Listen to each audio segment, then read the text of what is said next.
Hello friends, કેમ છો બધા? સ્વાગત છે તમારું મારી ચેનલ કુકિંગ વિથ રિદ્ધિમાં. તો આજે આપણે બનાવીશું તીખી મીઠી ગુજરાતી દાળ બનાવશું. જોવો છો મિત્રો, કેવી મસ્ત ગુજરાતી દાળ આપણે બની છે. એકદમ ખાટી મીઠી, એકદમ મસ્ત બનાવવાની છે. તો જેના માટે આપણે 2 મુઠ્ઠી આપણે દાળ લેશું.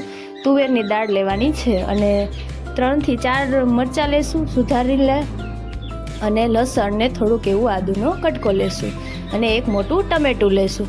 ત્યારબાદ તેને આપણે ખાંડી લેવાનું છે, ખાંડી અને દસ્તા વડે. જો તમે અહીંયા મિક્સરનો પણ યુઝ કરી શકો છો. તમારે વધારે તીખી કરવી હોય તો તમારે તે મુજબ લીલા મરચાં એડ કરવાના છે. આપણે અહીંયા લાલ ચટણી વાપરવાની નથી.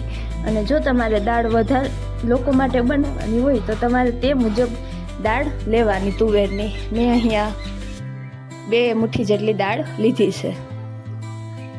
અને ત્યારબાદ આપણે 1 ટમેટું લેશું અને તેને પણ સુધારી લેશું.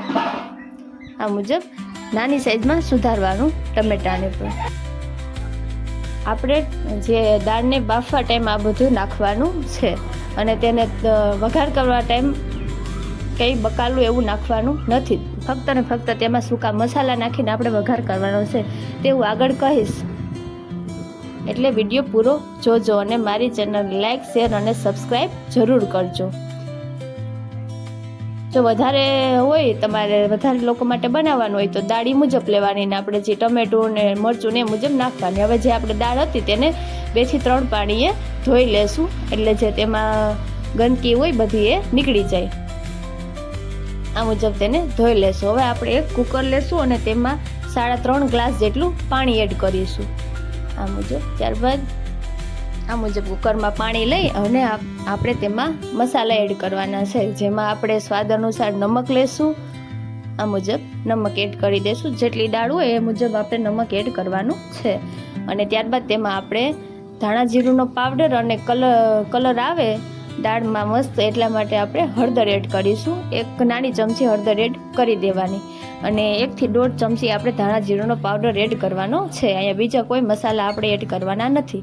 ત્યારબાદ આ કુકરને આપણે ગેસ ઉપર ચડાવીશું અને એકદમ હાઈ ફ્લેમ ઉપર ગરમ કરવાનું છે. ગેસ ઓન કરી અને હાઈ ફ્લેમ ઉપર ગરમ કરી લેવાનું.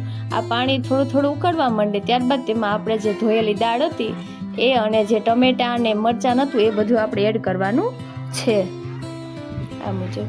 અને જો આ બાફવા ટાઈમ તમે આમાં ગોળ પણ એડ કરી શકો. જો તમારે ગોળ ન નાખવો હોય તો તમે જ્યારે આપણે વઘાર કરીએ દાળનો ત્યારે આપણે તેમાં ખાંડ એડ કરી શકીએ છે.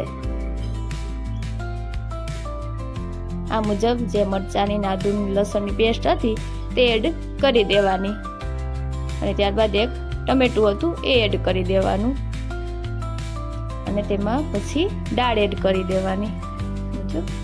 દાળ ધોઈને પછી એડ કરવાની છે. અને આ દાળને કોઈ પલાળવાની કે એવી જરૂર હોતી નથી, કેમ કે તુવેરની દાળ તો જલ્દીથી બફાઈ જ જાય છે. આપણે લો ફ્લેમ ઉપર આપણે 3 વિસલ થવા દેવાની છે. 3 વિસલમાં આપણી દાળ મસ્ત બફાઈ જશે. આ મુજબ દાળ નાખીને મિક્સ કરી લેવાનું.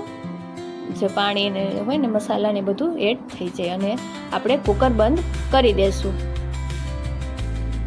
અને ગેસની ફ્લેમ આવી રીતે લો રાખવાની, એટલે દાળ આપણી ધીમા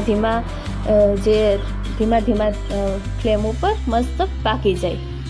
તો જોશો કે આપણી દાળ એકદમ મસ્ત 3 વિસલમાં પાકી ગઈ છે. જોજો કે તેનો કલર પણ આવી ગયો છે, જે આપણે હળદર નાખી હતી એનો, અને એકદમ દાળ એકદમ મસ્ત પાકી ગઈ છે.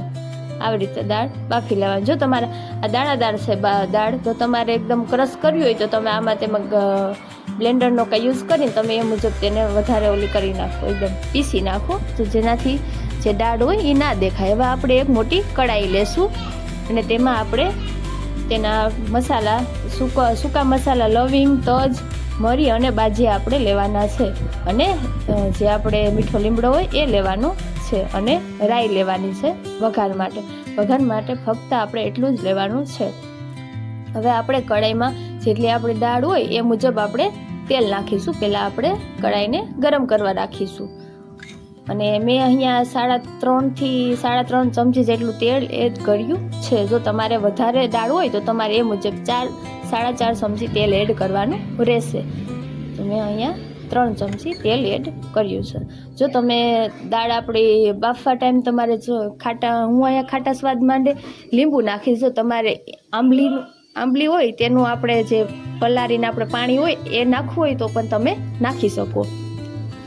આ મુજબ તેલ ગરમ થઈ જાય ત્યારબાદ આપણે જે સૂકા મસાલા છે એ બધા એડ કરવાના છે. તેલ થવા દેવાનું.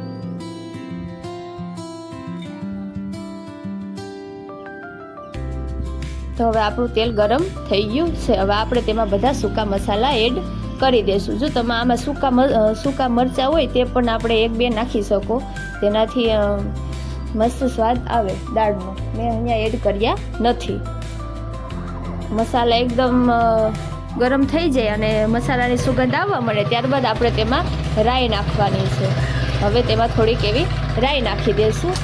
1 નાની ચમચી આપણે રાઈ એડ કરવાની છે. આ મુજબ બધી રાઈ ફૂટી જાય ત્યારબાદ આપણે તેમાં મીઠો લીમડો નાખવાનો છે. જોશો કે તેલ એકદમ મસ્ત ગરમ થઈ ગયું છે, જેથી રાઈ જલ્દી ફૂટે છે. અને તેમાં મીઠા લીમડાના પાન એડ કરી દેવાના. હવે આપણે જે દાળ આપણી બાફેલી હતી તે ધીમે નાખવાની છે, કેમ કે જલ્દીથી નાખશું તો તેનો વઘાર આપણે પણ ઉડશે, તેલ ઉડશે. હવે આપણે જે દાળ હતી એ ધીમે ઉમેરવાની છે. આ મુજબ આવી રીતે દાળ બનાવશો એકદમ તમારી દાળ ખાટી મીઠી ને એકદમ મસ્ત બનશે. એકવાર ઘરે જરૂર ટ્રાય કરજો. આ મુજબ જોશો કે દાળનો એકદમ પીળો કલર આવી ગયો છે દાળનો. હવે આપણે ગેસ થોડીક વાર તેને ધીમા ગેસ ઉપર થોડીક વાર તેને પાકવા દેવાની છે. જો તમારે દાળ ઘાટી રાખવી હોય તો તમારે અહીંયા પાણી એડ કરવાની જરૂર નથી. જો તમારે દાળ આછી તમને ભાવતી હોય તો તમારે અહીંયા થોડુંક એવું પાણી એડ કરી 1-1.5 કપ જેટલું પાણી એડ કરી દેવાનું. અને મેં અહીંયા મીઠા સ્વાદ માટે ખાંડ એડ કરી છે, તમે ગોળ પણ એડ કરી શકો છો. પણ એ ગોળ તમારે બાફવા ટાઈમ નાખી દેવાનો એટલે મસ્ત તેનો સ્વાદ આવી જાય. આ મુજબ જેટલું તમારે ગળ્યું ખાવું હોય એ મુજબ તમારે એડ કરવાના ખાંડ કે ગોળ ઉમેરી દેવાનું. હવે થોડીક વાર તેને મિક્સ કરી લેશું અને દાળને ટેસ્ટ કરીને એ મુજબ જો તમને મોડી લાગતી હોય તો તમારે નમક એડ કરવાનું રહેશે. હવે તેને પાણી આપણે એડ કર્યું છે તો થોડીક વાર તેને ઉકળવા દેશું. આ મુજબ થોડીક વાર ઉકળવા દેશું એટલે જે બધું હતું એ એકદમ મિક્સ થઈ જાય ને પાકી જાય. આપણે પાણી ઉપરથી એડ કર્યું તો થોડીક વાર પાકવા દેવી પડે. આ મુજબ તો આપણી મસ્ત દાળ તૈયાર થઈ ગઈ છે. હવે આપણે તેને ગેસની ફ્લેમ ઓફ કરી દઈશું અને આપણે આમાં લીલી કોથમીર એડ કરવાની છે અને 1 લીંબુ ખાટા સ્વાદ માટે આપણે 1 લીંબુ એડ કરવાનું છે. જો વધારે દાળ હોય તો તમારે એ મુજબ લીંબુ એડ કરવાનું રહેશે.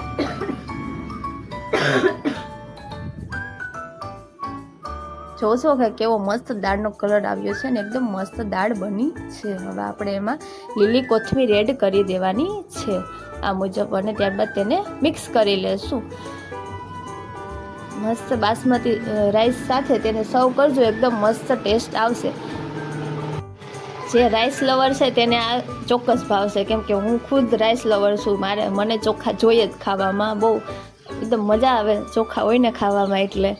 એટલે દાળ અને ભાત અને જે આપણે કહીએ વેજીટેબલ બિરયાની ને પુલાવ ને એ બધું મારું ફેવરિટ છે.